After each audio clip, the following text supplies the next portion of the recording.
Hey all, welcome to Polyphilo Talks by Shakti Shukla. अगर आप UGC NET, UPSC, PSI और optional और सीयूईटी पीजी के लिए प्रिपेयर कर रहे हैं, then these videos are going to be immensely helpful for you. आज हम वेस्टर्न पॉलिटिकल थॉट के एक बहुत prominent contractualist thinker Thomas Hobbes के बारे में डिस्कस करने वाले हैं, जिनको उनके साइंटिफिक मटेरियलिज्म के कॉन्ट्रीब्यूशंस के लिए सोशल कॉन्ट्रैक्ट की जो थ्योरी वो लेकर आते हैं उसके लिए काफ़ी ज़्यादा प्रोमिनेंट माना जाता है। इनफैक्ट उन्हें कई बार ग्रैंड फादर ऑफ लिबरलिज्म के नाम से भी जाना जाता है। आज के वीडियो में हम कुछ बैकग्राउंड इवेंट्स को डिस्कस करेंगे जिन्होंने थॉमस हॉब्सियन फिलोसफी को डायरेक्टली इम्पैक्ट किया। फिर उनके सेमिनल वर्क्स को डिस्कस करेंगे जो एग्जाम पॉइंट ऑफ व्यू से काफ़ी क्रूशली इंपॉर्टेंट हो जाते हैं। हॉब्सियन फिलोसफी के बेसिक कुछ कैरेक्टरिस्टिक फीचर्स को जानेंगे। थॉमस हॉब्स का perception of human nature discuss करेंगे एंड एट लास्ट उनके कुछ बेसिक अप्रोचेस एंड मेथोडोलॉजीज को डिस्कस करेंगे। Okay, so let's get started. सबसे पहले हम उनके छोटे से ब्रीफ पर्सनल बैकग्राउंड को देखेंगे एंड प्रोफेशनल बैकग्राउंड को देखेंगे। ओके, सो थॉमस हॉब्स का जन्म 5 अप्रैल 1588 को विल्टशायर इंग्लैंड में होता है और उनकी डेथ भी 1679 के अराउंड डर्बीशायर इंग्लैंड में होती है। He was an English philosopher, scientist and a historian जिनको अपनी पॉलिटिकल फिलोसफिकल कॉन्ट्रीब्यूशंस के लिए जाना जाता है। थॉमस हॉब्स के जो फादर थे वो बाय प्रोफेशन एक विकार थे। विकार बेसिकली क्लर्जीज या चर्च में एक पोस्ट होती है। ओके, और उनके फादर के बारे में ये बोला जाता है कि वो काफ़ी ज़्यादा शॉर्ट टेम्पर्ड थे। तो उनका जो था वो चर्च में किसी के साथ में झगड़ा हो जाता है जिससे फ्रस्ट्रेट होके वो अपनी जो फैमिली होती है उसको अबैंडन कर देते हैं। राइट, और उस टाइम पे थॉमस हॉब्स काफ़ी छोटे थे, तो इसलिए थॉमस हॉब्स की जो मोस्टली जो कस्टडी थी या उनकी जो केयर थी वो उनके एल्डर ब्रदर के अंडर में हुई। राइट, ओके, सो अब उनके हम एजुकेशन बैकग्राउंड को अगर देखें तो उन्होंने अपनी जो स्कूलिंग थी वो एक वेस्टपोर्ट के प्राइवेट स्कूल से की एंड देन हायर एजुकेशन की यूनिवर्सिटी ऑफ ऑक्सफोर्ड से, जिसमें उन्होंने कन्वेंशनल डिग्री की आर्ट्स या ह्यूमैनिटीज़ में। राइट, एंड अगर उनकी प्रोफेशनल लाइफ की बात करें तो उन्होंने डिफरेंट डिफरेंट पोस्ट पे जो रॉयल फैमिली होती थी उसके मेंबर्स को सर्व किया, वहाँ पे काम किया। उन्होंने अर्ल ऑफ डेविनशायर के लिए भी काम किया था। ओके, तो इस तरीके की जो रॉयल कैवेंडिश फैमिली थी उसमें उन्होंने काफ़ी ज़्यादा डाइवर्स पोजिशंस पे काम किया। ओके, तो ये था उनका एक छोटा सा एक पर्सनल एंड प्रोफेशनल लाइफ का इंट्रोडक्शन। अब हम कुछ बैकग्राउंड इवेंट्स को डिस्कस करेंगे जिन्होंने थॉमस हॉब्स का जो फिलॉसफी है या थॉमस हॉब्स को एज अ पर्सन शेप किया। ओके, इन इवेंट्स में सबसे पहले अरमाडा वॉर्स आते हैं 1588 में, जिसमें बेसिकली ये एक इंग्लिश स्पेनिश वॉर था। ओके, जिसमें एक स्पेनिश अरमाडा जो कि एक फ्लीट ऑफ शिप्स था।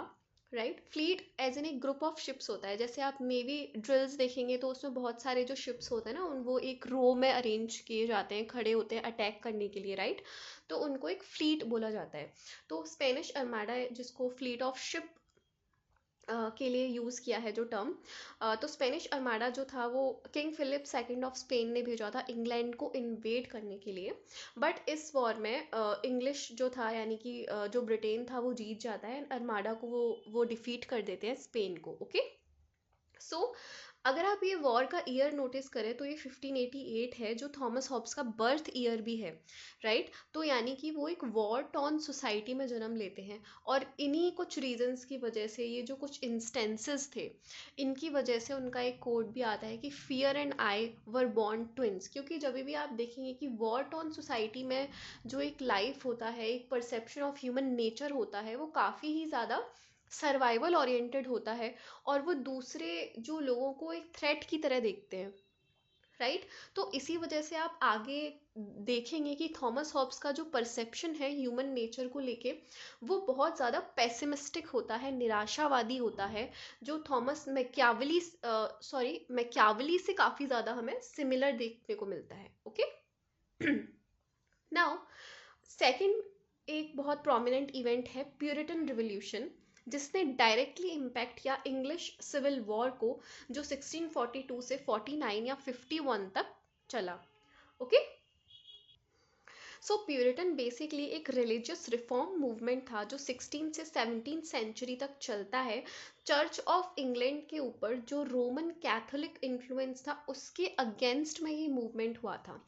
नाउ, आपने रोमन हिस्ट्री में एक बहुत ही इंपॉर्टेंट फिनोमेना सुना होगा कि वहाँ पे कैथोलिक्स जो था या कैथोलिक प्रैक्टिसेस जो होते थे, राइट, तो कैथोलिक ब्रांड ऑफ जो क्रिश्चियनिटी थी उसका बहुत ज़्यादा इम्पैक्ट था। तो ये कैथोलिक कस्टम्स में बहुत ही रूढ़िवादी जो परंपराएं होती थी क्रिश्चियनिटी में वो आती थी। तो उसके अगेंस्ट में वहाँ पे एक प्रोटेस्टेंट करके एक मूवमेंट चलता है। ओके, तो इसी तरीके से ये जो रोमन में जो ये मूवमेंट चल रहा था, रिलीजियस मूवमेंट, इसी का ये एक एक्सटेंशन आप कह सकते हैं जो इंग्लैंड में भी हमें देखने को मिलता है, जिसमें बेसिकली दो ग्रुप्स थे। एंजेलिकल्स थे जो रोमन कैथोलिक इन्फ्लुएंस को यहाँ पे रिप्रेजेंट करते हैं, और इनके अगेंस्ट में ये प्यूरिटन्स का एक ग्रुप था। तो आप कह सकते हैं कि प्यूरिटन्स जो है वो एक तरीके से इंग्लिश ब्रांड ऑफ या इंग्लिश ब्रांच ऑफ प्रोटेस्टेंट्स हमें देखने को मिलती है इंग्लैंड में। ओके, नाउ, तो ये जो प्यूरिटन रेवोल्यूशन था ये एक डायरेक्ट कॉज बनता है इंग्लिश सिविल वॉर का। सो इंग्लिश सिविल वॉर में बेसिकली कॉन्फ्लिक्ट फॉर पावर होता है दो ग्रुप्स के बीच में, right, parliamentarians and round heads, जिसमें कुछ फाउंडेशनल चेंज आते हैं इस रेवोल्यूशन के बाद, और इंग्लैंड में कॉन्स्टिट्यूशनल मोनार्की आती है जो हमें आज भी देखने को मिलती है। सो इसमें जो पार्लियामेंटेरियंस का फैक्शन था इसको राउंड हेड भी बोला जाता है, और इसको क्रोमवेल के थ्रू लीड किया जा रहा था। ओके, एंड देन मोनार्की जिसको कैविलियर्स भी बोला जाता है, इसको लीड कर रहे थे वहाँ के किंग चार्ल्स फर्स्ट। तो ये जो वॉर जब एंड होता है तो जैसा हमने देखा कि कॉन्स्टिट्यूशनल मोनार्की आती है और पार्लियामेंट्री गवर्नमेंट एस्टेब्लिश्ड होती है। तो इसका मतलब ये है कि पार्लियामेंटेरियंस का जो फैक्शन था वो डोमिनेंट रहा, और इसी की वजह से इसका डायरेक्ट कॉन्सिक्वेंस के रूप में चार्ल्स फर्स्ट जो किंग थे उन्हें एग्जीक्यूट कर दिया जाता है। तो ये बहुत ही ज़्यादा एक तरीके से आप कह सकते हैं कि वॉयलेंट या एक ब्रूटल मूवमेंट था इंग्लिश हिस्ट्री में। Okay, now the next one is scientific revolution which continued from 16th to 17th century. So scientific revolution basically Europe में एक रैपिड साइंटिफिक डिस्कवरीज वाला एक पीरियड था जिसमें बहुत सारे इंपॉर्टेंट जो साइंटिस्ट थे वो आते हैं, लाइक न्यूटोनियन डिस्कवरीज होती हैं उस टाइम पे आइजैक न्यूटन के थ्रू। फिर हीलियोसेंट्रिक जियोसेंट्रिक थ्योरीज आती हैं, गैलीलियो, केपलर, ये साइंटिस्ट काफ़ी ज़्यादा कुछ प्रोमिनेंट नाम थे उस टाइम पे। ओके, सो साइंटिफिक रेवोल्यूशन का इससे पहले हमने मैकियावेली को जब हमने डिस्कस किया तो हमने देखा कि वो एक रेनेसांस फिलोसोफर थे। ओके, तो ये जो साइंटिफिक रेवोल्यूशन है 16-17 सेंचुरी का, ये रेनेसांस के बाद वाला एरा है। ओके, यूरोपियन हिस्ट्री के ही ये दो प्रोमिनेंट इवेंट्स हैं। पहले रेनेसांस था जिसको मैकियावेली रिप्रेजेंट करते हैं, और साइंटिफिक रेवोल्यूशन की अगर आप बात करें as a prominent background event तो उसको थॉमस हॉब्स रिप्रेजेंट करते हैं। Okay, now moving on to Thomas Hobbes seminal works. Okay, so इसके अंदर हिस्टोरिकल वर्क्स की अगर हम बात करें तो इसमें आता है बहमत विच वॉज रिटन इन 1670। ये बेसिकली उन्होंने इंग्लिश सिविल वॉर के ऊपर एक उन्होंने वर्क लिखा। ओके, एंड देन एक दूसरा भी उनका वर्क है जो थोड़ा लेस पॉपुलर है, and that is the questions concerning liberty, necessity and chance. ये भी इंग्लिश सिविल वॉर के ऊपर बेस्ड है। ओके, देन वी हैव थ्यूसिडाइडस इन 1630। सो थ्यूसिडाइडस जैसा हमने देखा था पहले अर्लियर वीडियोस में, वो एक एथेनियन हिस्टोरियन थे जिन्होंने पेलोपोनेसियन वॉर के ऊपर काम किया था, जो एथेंस और स्पार्टा दो ग्रीक सिटी स्टेट्स थे उनके बीच में हुआ था। Okay, now apart from historical works हम थॉमस हॉब्स के मैग्नम ओपस को देखेंगे जो उन्होंने 3 स्टेजेस में प्लान किया था, matters of body, matters of human nature and matters of society. लेकिन क्योंकि इंग्लिश सिविल वॉर स्टार्ट हो चुका था ऑलरेडी, तो उन्होंने अपना थर्ड पार्ट जो था वो पहले पब्लिश किया, ओके, डिसीव नाम से, in 1642। Then we have De Corpore in 1655 and De Homine in 1658। Okay, फिर आता है उनका एक बहुत प्रोमिनेंट वर्क द लेवाइथन और the matter, form and power of commonwealth, ecclesiastical and civil in 1651। Leviathan का ये बेसिकली पूरा नाम है जिसको एग्जाम में कई बार पूछा जाता है. Okay, so you have to just remember this. Now उनका एक और इम्पॉर्टेंट वर्क है the element of law natural and politics in 1640. तो इस वर्क के फर्स्ट 13 चैप्टर्स जो थे उन्होंने ह्यूमन नेचर के नाम से पब्लिश किए 1650 में, और बाकी के जो चैप्टर्स थे वो डे कॉर्पोरे पॉलिटिको के नाम से पब्लिश किए. इस वर्क में थॉमस हॉब्स के जो आइडियाज़ थे उनके ऊपर हमें कैप्लर का जो प्लानिटरी मोशन के लॉज थे और गैलीलियो का जो लॉ ऑफ फॉलिंग बॉडीज था उसका डायरेक्ट इन्फ्लुएंस हमें देखने को मिलता है. ओके, ये अगेन उनका जो एक साइंटिफिक रेवोल्यूशन या उनका जो एक इंक्लिनेशन था साइंटिफिक मेथड्स के ऊपर, हमें वो भी इसमें देखने को मिलता है. ओके, नाउ मूविंग ऑन, अब हम डिस्कस करेंगे कुछ basic characteristic features of Hobbesian philosophy. So see, objective of Hobbesian philosophy को देखते हैं. तो बेसिकली हॉब्स की जो फिलॉसफी है, क्योंकि वो एक वॉर टॉर्न एरा से आते थे, उन्होंने अरमाडा वॉर्स देखे, उन्होंने इंग्लिश सिविल वॉर विटनेस किया, तो उनका जो ऑब्वियस थोड़ा सा ऑब्जेक्टिव हो जाएगा और वो है पीस, स्टेबिलिटी एंड सिक्योरिटी किसी भी सोसाइटी में कैसे अचीव कर सकते हैं. ये उनका बेसिकली एक ऑब्वियस सा ऑब्जेक्टिव था, क्योंकि ऑब्वियसली वॉर टॉर्न सोसाइटी की सबसे बड़ी जो एक डिमांड होती है वो पीस एंड सिक्योरिटी होती है, राइट. तो ये उनका बेसिक ऑब्जेक्टिव था. और क्योंकि साइंटिफिक रेवोल्यूशन भी उन्होंने विटनेस किया था as a prominent background event, तो इस ऑब्जेक्टिव को अचीव करने के लिए जो मेथड्स उन्होंने यूज़ किए अपने फिलॉसफी में वो बहुत ज़्यादा इनहेरेंटली साइंटिफिक नेचर के थे, राइट. इसलिए उन्हें लोकली कई बार ऑप्टिकल साइंटिस्ट भी बोला जाता था. ओके, तो ये हमें उनके बैकग्राउंड इवेंट्स से कि बैकग्राउंड इवेंट्स कितने इंपॉर्टेंट हो जाते हैं आप इस बात का आइडिया लगा सकते हैं कि बैकग्राउंड इवेंट्स के हेल्प से ही आप समझ सकते हो कि उनकी जो अप्रोचेस हैं वो साइंटिफिक क्यों है और उनका जो ऑब्जेक्टिव है वो पीस, स्टेबिलिटी, सिक्योरिटी अचीव करना क्यों है. Okay, so apart from the objective अब हम बात करते हैं कुछ बेसिक एलिमेंट्स की. सो थॉमस हॉब्स को सिनोनिमसली बोला जाता है कि उन्होंने मैकेनिकल या साइंटिफिक मटेरियलिज्म को सपोर्ट किया या इसको रिप्रेजेंट किया. तो इसमें दो वर्ड्स हैं, mechanical and scientific, right. Mechanical and scientific basically थोड़ा सिनोनिमस है. And then we have materialism. ठीक है, तो हमने प्लेटो को डिस्कस किया, एरिस्टोटल को डिस्कस किया, तभी हमने जब फिलोसफी की स्टार्ट किया था तभी हमने डिस्कस किया था कि जो फिलोसोफर्स का जो मेन काम होता है वो होता है रियलिटी को समझना, राइट.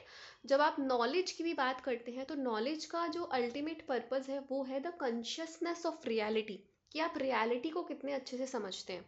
अब ये जो रियलिटी होती है वो नेचुरल रियलिटी भी हो सकती है, जिसमें हम साइंस का आप बोल सकते हैं कि जो फील्ड ऑफ स्टडी आ जाता है, और वो एक सोशल रियलिटी की जब आप बात करते हो तो उसमें आपके सारे सोशल साइंसेस आ जाते हैं.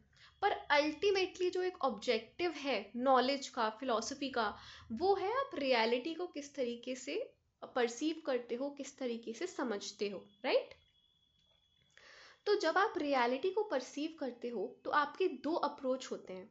एक तो आप डायरेक्टली मटेरियल रियलिटी की बात करते हो, जिसमें आप जिन चीज़ों को अपने सेंसेस से फील कर सकते हो, आपके जो सेंसेस होते हैं ना, लाइक आईज हो गया, नोज हो गया, सेंस ऑफ टच हो गया, स्मेल हो गया, इनसे जब आप वर्ल्ड को ऑब्जर्व करते हो तो ये एक मटेरियल रियलिटी होती है, राइट. उसके अलावा एक रियलिटी होती है आइडियाज़ की, एक वर्ल्ड ऑफ आइडियाज़ होता है. यानी कि जो ये मटेरियल रियलिटी है इसके पीछे कुछ आइडियाज़ होते हैं, राइट. जैसे आप मेटाफिजिक्स की बात करें, यानी जिन चीज़ों को आप देख नहीं सकते हो, जैसे एनर्जी, एनर्जी थोड़ा इनविजिबल होती है, बट साइंस भी रिकॉग्नाइज करती है कि ultimately world is nothing but energy, right. Science में भी आप काइनेटिक एनर्जी, पोटेंशियल एनर्जी, इन सब की बात करते हो, राइट. सो एनर्जी को आप टच नहीं कर सकते.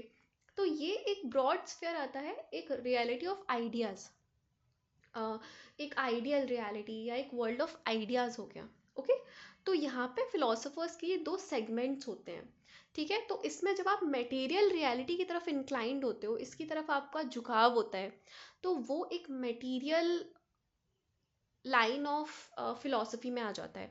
इसी को आप मटेरियलिस्ट थिंकर के नाम से भी जानते हो, कि आप अगर मटेरियल रियलिटी की तरफ इंक्लाइंड हैं तो आपके अप्रोच को मटेरियलिज्म के तरफ जो है वो इंक्लाइंड माना जाएगा। ओके, तो ये साइंटिफिक मटेरियलिज्म में जो मटेरियलिज्म वाला पार्ट है ये मैंने आपको समझा दिया। अब हम डिस्कस करेंगे कि यहाँ पे मैकेनिकल एंड साइंटिफिक पार्ट का क्या मतलब है। ओके ओके, सो सी मैकेनिकल यहाँ पे आप देखेंगे कि ये ना मशीन्स के लिए यूज़ होता है, राइट। जैसे मैकेनिक हम आपको बोलते हैं person who works very well with machines, तो हम उसे मैकेनिक बोलते हैं। यानी और साइंटिफिक जो है वो रैशनैलिटी की बात करता है, जो साइंटिफिक वर्ल्ड है, राइट। तो मैकेनिकल एंड साइंटिफिक का यहाँ पे मतलब है something that is completely devoid of emotions and which talks about human nature crucially in terms of rationality, right, and as emotional deprived creatures, right। इसका मतलब ये है बेसिकली, अगर हम सिंपल लैंग्वेज में देखें, कि थॉमस हॉब्स को माना जाता है कि उन्होंने ह्यूमन बींग्स को बहुत ही मैकेनिकल वे में परसीव किया है, राइट। तो उन्होंने मैकेनिकल या साइंटिफिक वे में परसीव किया है। तो ह्यूमन नेचर का उन्होंने बोला है कि ह्यूमन बींग्स कुछ नहीं है, बस एक मैटर इन मोशन है, राइट। यानी कि इन्होंने ये बोला है कि जो ह्यूमन बींग्स हैं वो बिल्कुल भी शांत रहने वाला क्रीचर नहीं है, हम कॉन्स्टेंटली मूव करते रहते हैं, राइट। और हम हमारा जो ये मूव करने का पीछे का जो रीज़न होता है, रीजनिंग होती है, वो हमारे डिज़ायर्स होते हैं। यानी कि हमारा जो एम्बिशन होता है, डिज़ायर होता है। आप देखो कि आप भी आपका एजुकेशन होता है, फिर उसके बाद आप प्रोफेशनल लाइफ की तरफ मूव करते हैं, फिर आप फैमिली लाइफ की तरफ मूव करते हैं। तो बेसिकली आप कहीं ना कहीं एक जगह सेटल नहीं हो रहे हो, राइट। आप सेटल नहीं हो, आप बेसिकली एक चीज़ से दूसरी चीज़ की तरफ मूव करते रहते हो, और इन मूव के पीछे, मूवमेंट्स के पीछे आपका जो डिराइविंग फोर्स है वो आपकी डिज़ायर्स हैं, राइट।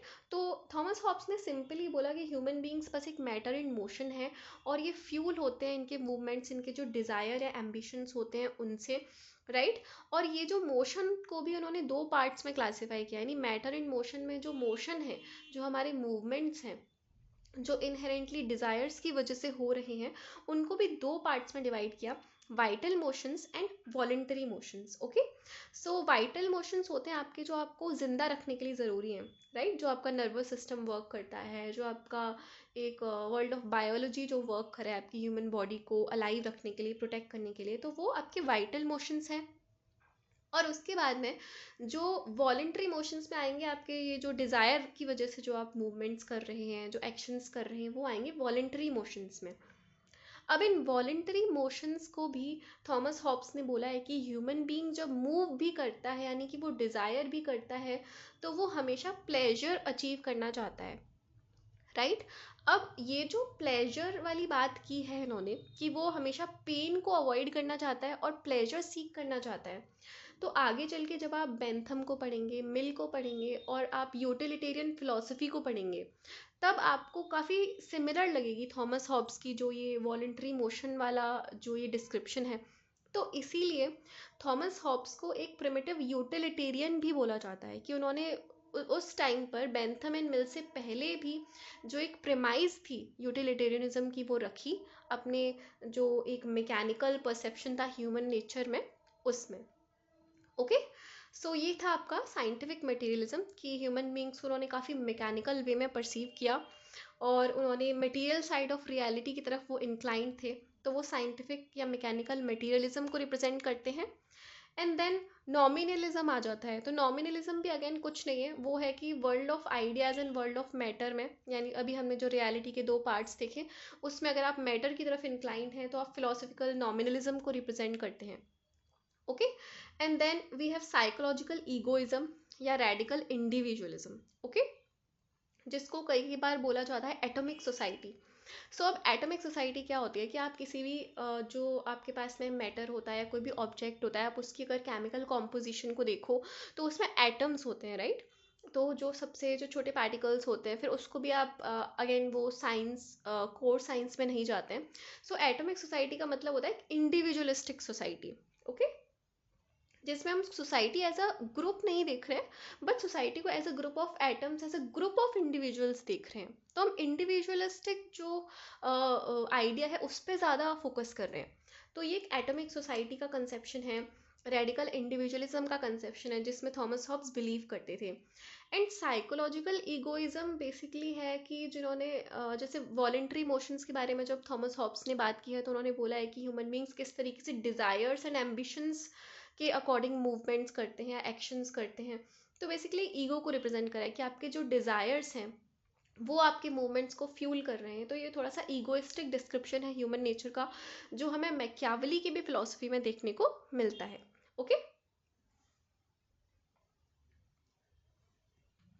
सी, ये जो इनहेरेंटली साइकोलॉजिकल ईगोइज्म का कंसेप्ट है थॉमस हॉब्स का, वो फ्यूल होता है इनके जो वॉर टॉन बैकग्राउंड की वजह से।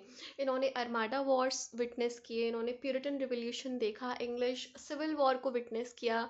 इनका कोड भी आता है कि fear and I were born twins. तो इनका जो इनहेरेंटली पेसिमिस्टिक परसेप्शन है ह्यूमन नेचर की तरफ कि वो बस एक मैकेनिकल मैटर इन मोशन है, एक मैकेनिकल परसेप्शन है ह्यूमन नेचर की तरफ, वो बेसिकली इस वजह से हमें देखने को मिलता है। ओके, क्योंकि वो एक वॉर टॉन सोसाइटी से आते थे।